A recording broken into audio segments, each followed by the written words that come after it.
دنیا سنا قطر میں خیراتی سرگرمیوں کی ریگولیٹری اتھارٹی نے قطر چیریٹی یعنی قطر خیریہ اور قطر ہلال احمر سوسائٹی کے تعاون سے آج ایک فنڈ ریزنگ مہم کا آغاز کیا ہے جس کا مقصد لبنان کے برادر عوام کو سپورٹ کرنا ہے۔ اس مہم کے ذریعے 50 ملین قطری ریال جمع کیے جائیں گے۔ یہ رقم متاثرہ افراد کو میڈیکل اور فوڈ ایڈ، ایمرجنسی شیلٹر اور دیگر انسانی امداد مہیا کرنے کے لیے 3 لاکھ افراد پر خرچ کی جائے گی۔ فرانس کے صدر ایمینوئل میخواں نے کہا ہے کہ بیروت کی بندرگاہ پر دھماکے کے بعد ان کا ملک لبنان کی مدد کے لیے ایک انٹرنیشنل کانفرنس بلائے گا جس میں امریکہ، عالمی بینک اور یورپی یونین کو شرکت کی دعوت دی جائے گی۔ فرانس کے صدر نے بیروت کے دورے کے اختتام پر اپنے ایک بیان میں کہا کہ لبنان میں اعتماد اور امید کی بحالی بہت ضروری ہے۔ ادھر واشنگٹن میں امریکہ کے وزیر خارجہ مائک پومپیو نے کہا ہے کہ امریکہ لبنان کی حکومت کی مدد کے لیے تیار ہے۔ ریاست قطر نے اپنے اس عزم کو دہرایا ہے کہ وہ دہشت گردی کے خاتمے کے لیے اقوام متحدہ اور اس کے ممبر ممالک کے ساتھ تعاون بدستور جاری رکھے گی۔ اس بات کا اظہار اقوام متحدہ میں قطر کی مستقل مندوب شیخہ عالیہ احمد بن سیف آل تاری نے اقوام متحدہ کی سلامتی کونسل میں آفیشل میٹنگ کے دوران کیا۔ یہ میٹنگ دہشت گردی اور منظم جرائم پر بحث کے لیے بلائی گئی تھی۔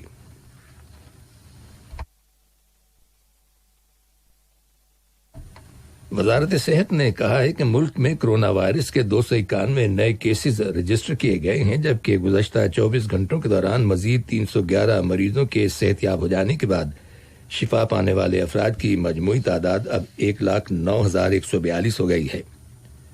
وزارت نے وائرس سے متاثرہ 2 افراد کے انتقال کر جانے کی بھی تصدیق کی ہے۔ دریں اثنا وزارت نے اعلان کیا ہے کہ قطر میں رہائش پذیر لوگوں سے جو کرونا وائرس کی وجہ سے ملک سے باہر ہیں اور جن کے ریزیڈنس پرمٹس کی میعاد ختم ہو گئی ہے یا پھر بیرون ملک ان کے قیام کی مدت 6 ماہ سے زیادہ ہو گئی ہے، RP کی رینیول کے لیے فیس وصول نہیں کی جائے گی۔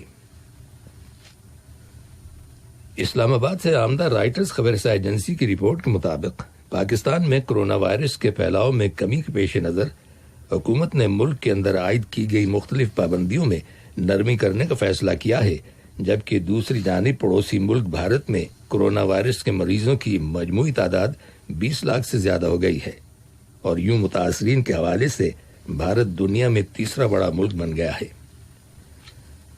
عالمی سطح پر کرونا وائرس کے مریضوں کی تعداد تقریباً 19 ملین ہو گئی ہے۔ 7,14,000 مریض انتقال کر گئے ہیں، جبکہ 11.5 ملین افراد صحت یاب ہو گئے ہیں۔ میکسیکو میں کرونا وائرس سے اب تک 50,000 افراد لقمہ اجل بن چکے ہیں۔ امریکہ میں وائرس میں مبتلا 3 لاکھ لوگوں کے اس سال دسمبر تک ہلاک ہو جانے کا اندیشہ ظاہر کیا گیا ہے۔ یہ پیش گوئی امریکہ میں ہیلتھ ایکسپرٹس نے کی ہے۔ سعودی عرب کی انٹیلیجنس کے شعبے کے ایک سابق آفیسر سعد الجابری نے سعودی ولی عہد محمد بن سلمان پر الزام عائد کیا ہے کہ ولی عہد نے انہیں قتل کرنے اور ان کے بچوں کو یرغمال بنانے کی کوشش کی تھی۔ سعد الجابری کا دعویٰ ہے کہ انہیں ولی عہد کے اقتدار کے حوالے سے عروج حاصل کرنے کے رازوں کو ڈیمیج کیے جانے کے بارے میں علم ہے۔ اسرائیل کی فوج نے دعویٰ کیا ہے کہ اس نے آج صبح سویرے حماس کے ٹھکانوں کو نشانہ بنایا۔ فوج کا کہنا ہے کہ یہ کارروائی غزہ کی پٹی سے اسرائیلی علاقے پر بیلون بموں کے حملے کے جواب میں کی گئی ہے۔ ترکی کے وزیر خارجہ میولت کاوسوغلو نے لیبیا کے ساتھ تعاون کرنے کی اپیل کی ہے اور کہا ہے کہ بظاہر وہاں سردست خاموشی کے باوجود جنگ سے تباہ شدہ اس ملک کا بحران ابھی ختم نہیں ہوا۔ طرابلس میں آج لیبیا اور مالٹا کے وزرائے خارجہ کے ساتھ ملاقات کے بعد کاوسوغلو نے کہا کہ لیبیا کا ایک وفد اگلے ہفتے ترکی جا رہا ہے، جہاں وہ ترکی کی کمپنیوں کے کلیمز اور بیک لاگز کے بارے میں بات چیت کرے گا۔ دنیا اسنا لیبیا کی حکومت نے یونان اور مصر کی حکومتوں کے مابین بحیرہ روم میں سمندری حد بندی سے متعلق سمجھوتے کی مذمت کی ہے اور اسے مسترد کر دیا ہے۔ لیبیا کا کہنا ہے کہ وہ اپنے سمندری حقوق کی خلاف ورزی کی اجازت نہیں دے گا۔ آخر میں اہم خبروں کی سرخیاں ایک بار پھر سن لیجیے۔ صاحب اسم امیر نے آئیوری کوسٹ کے صدر کو آج ان کے ملک کے یوم آزادی کے موقع پر مبارکباد کا برقی پیغام ارسال کیا ہے۔ وزیر اعظم و وزیر داخلہ کی ہدایات کے مطابق قطر کا رہائشی اجازت نامہ رکھنے والے لبنان کے شہریوں کو جو قطر واپس لوٹنے کے خواہش مند ہیں، ترجیحی بنیاد پر خصوصی انٹری پرمٹس جاری کیے جائیں گے۔ ریاست قطر نے اپنے اس عزم کو دہرایا ہے کہ وہ دہشت گردی کے خاتمے کے لیے اقوام متحدہ اور اس کے ممبر ملکوں کے ساتھ تعاون کا سلسلہ بدستور جاری رکھے گی۔ اور وزارت صحت نے کہا ہے کہ کرونا وائرس کے مزید 311 مریضوں کے صحت یاب ہو جانے کے بعد شفا پانے والے افراد کی مجموعی تعداد اب